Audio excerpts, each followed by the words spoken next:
अब हम लोग क्वेश्चन नंबर 5 देखेंगे। क्वेश्चन नंबर 5 भी प्रीवियस क्वेश्चन नंबर 4 की तरह ही है। क्वेश्चन नंबर 4 में यहाँ पर स्क्वायर था और क्वेश्चन नंबर 5 में क्यूब दिया हुआ है। बाकी बनाने का प्रोसेस सेम है, हम लोग सेम तरीके से इसको सॉल्व करेंगे। तो चलिए स्टार्ट करते हैं। Let A be any positive integer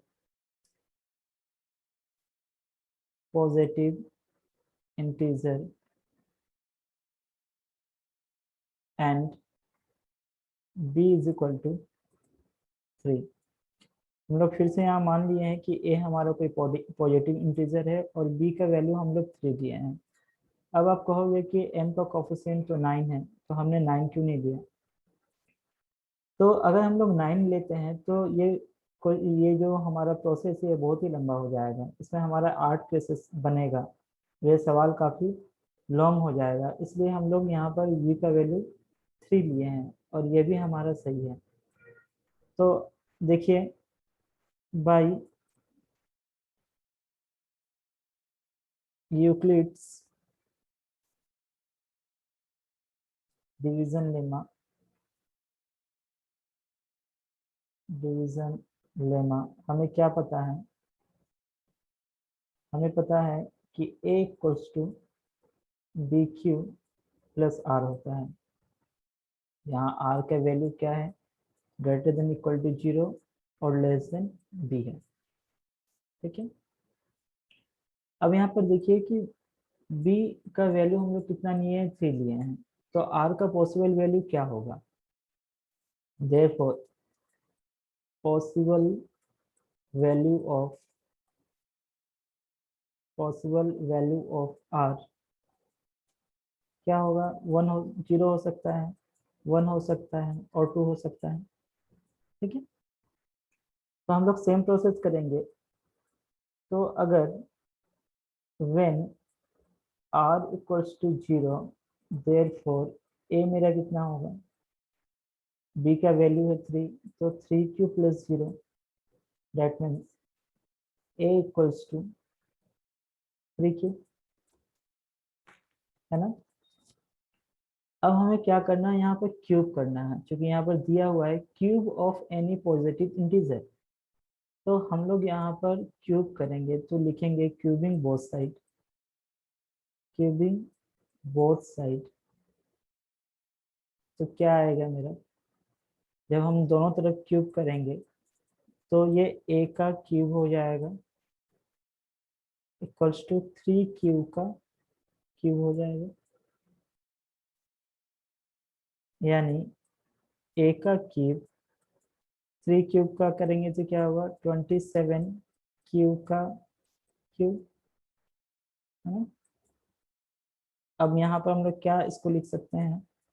a cube को क्या हम लोग 9 इंटू 3 क्यू का क्यूब लिख सकते हैं? बिल्कुल लिख सकते हैं। अब देखिए,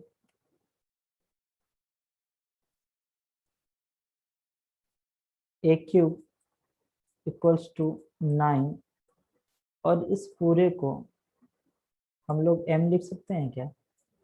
बिल्कुल लिख सकते हैं, क्योंकि देखिए ये 3 क्यूब का क्यूब जो है ये मेरा एक इंटीजर है। ठीक है, तो हम 3 क्यूब के क्यूब के जगह में m लिख सकते हैं, क्योंकि m भी मेरा एक इंटीजर है। ठीक है, अब सेम प्रोसेस यहाँ हम करेंगे आगे भी। इस बार r का जो वैल्यू है वो 1 लेंगे, तो a इक्वल्स टू क्या आएगा मेरा? a इक्वल्स टू होगा 3 क्यूब प्लस 1।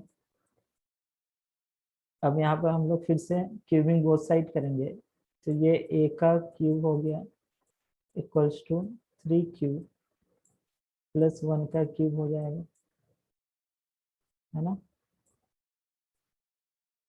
तो a का क्यूब इक्वल्स टू, इसको जब हम सॉल्व करेंगे तो क्या आएगा? देखिए, इससे पहले हम बता दें कि जो a प्लस बी का होल क्यूब होता है उसका फॉर्मूला क्या होता है? उसका फॉर्मूला होता है A cube plus 3a² B plus 3ab² plus B cube. ठीक है, इसी फॉर्मूले में हम लोग इसको पुट करेंगे तो क्या आएगा, ए क्यूब यानी 3 क्यूब का क्यूब, तो 27 क्यूब का क्यूब प्लस 3a² भी, डेट मीन्स 27 क्यूब का square plus 3ab², that means 9 cube plus b का क्यूब, डेट मीन्स 1 का क्यूब 1 ही होगा। इसको और हम किस तरह से लिख सकते हैं, ए क्यूब इक्वल्स टू, इसमें हम लोग 3 को कॉमन, 3 नहीं 9 को कॉमन लेंगे तो क्या होगा, 3 क्यूब का क्यूब प्लस 3 क्यूब का स्क्वायर प्लस क्या होगा, क्यू होगा। ठीक है, 9 मेरा आ गया कॉमन तो क्यू होगा +1, है ना। तो अगेन हम इसको क्या लिख सकते हैं, इसको हम लोग लिख सकते हैं A cube is equal to 9m+1, क्योंकि ये भी क्या है, ये पूरा टर्म हमारा एक इंटीजर है और 9m भी हमारा इंटीजर है, तो इस पूरे टर्म की जगह में हम लोग 9m लिख सकते हैं।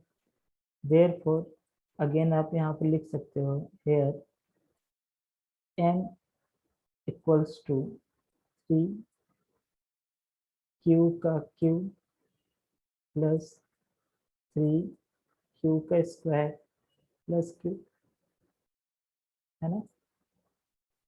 ओके, अब हम लोग इसका थर्ड पार्ट करेंगे, इसको हम थोड़ा इरेज कर दे रहे हैं ताकि हम लोग आगे का प्रोसेस कर पाए। ओके, आई होप गाइस कि आपको ये समझ में आ रहा होगा कि किस तरह से हम लोग इसको क्यूब कर रहे हैं, और बहुत ही इजी है। जैसे हम लोग पिछला वाला क्वेश्चन किए हैं उसमें स्क्वायर करना था, और इसमें कुछ नहीं, इसमें सिर्फ हम लोग को उसका क्यूब निकालना है। ओके, अब लास्ट हमारा क्या है कि r इक्वल्स टू, इस बार हम लोग 2 लेंगे, देयरफॉर a इक्वल्स टू क्या हो गया, 3 क्यूब प्लस 2 का प्लस 2 हो गया। अब क्यूबिंग बोथ साइड करेंगे तो क्या होगा, a का cube equals to 3 cube plus 2 का क्यूब, है ना। ओके, तो ये a का क्यूब है इक्वल्स टू 3 क्यूब प्लस 2 का जब हम लोग क्यूब करेंगे तो क्या आएगा, 27 क्यूब का क्यूब प्लस 54 क्यूब का स्क्वायर प्लस 36 क्यूब प्लस 8, है ना। अब क्या करेंगे, इस पूरे टर्म में हम लोग 9 को अगेन कॉमन लेंगे तो ये 3 क्यू का क्यू हो गया plus 6 Q square plus 4 Q, और ये मेरा क्या है, +8। ओके, इसको हम लोग क्या लिख सकते हैं, A cube equals to 9m+8। ठीक है, ये भी मेरा पूरा इंटीजर है और 9, तो हम लोग इस पूरे टर्म की जगह में m लिख सकते हैं क्योंकि m भी मेरा एक क्या है, इंटीजर है। तो गाइस इस तरह से हम लोग देख रहे हैं कि जो हमारा यहाँ पर जो पॉजिटिव इंटीजर का जो क्यूब है वो हमारा किस फॉर्म में होना चाहिए, 9m+1 और 9m+8 के फॉर्म में होना चाहिए। तो हमारा जो ये सॉल्व करके आया उसमें भी हम लोग देख रहे हैं कि एक का जो वैल्यू आ रहा है, एक क्यूब का जो वैल्यू आ रहा है वो पहले तो 9m आया, उसके बाद मेरा 9m+1 आया, उसके बाद मेरा 9m+8 आया। तो इस तरह से हम ये कह सकते हैं कि cube of any positive integer is in the form of 9m, 9m+1 और 9m+8। तो एट लास्ट आप यहाँ लिख सकते हो, hence cube of any positive integer is of the form of 9n plus 1 और 9n plus 8। ये हमारा प्रूव्ड हो गया। और इस तरह से ये सवाल भी हम लोग सॉल्व कर चुके हैं। तो गाइज ये था एक्सरसाइज 1.1 का पांचों सवाल।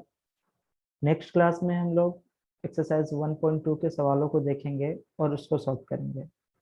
ओके, तब तक के लिए बाय एंड थैंक यू।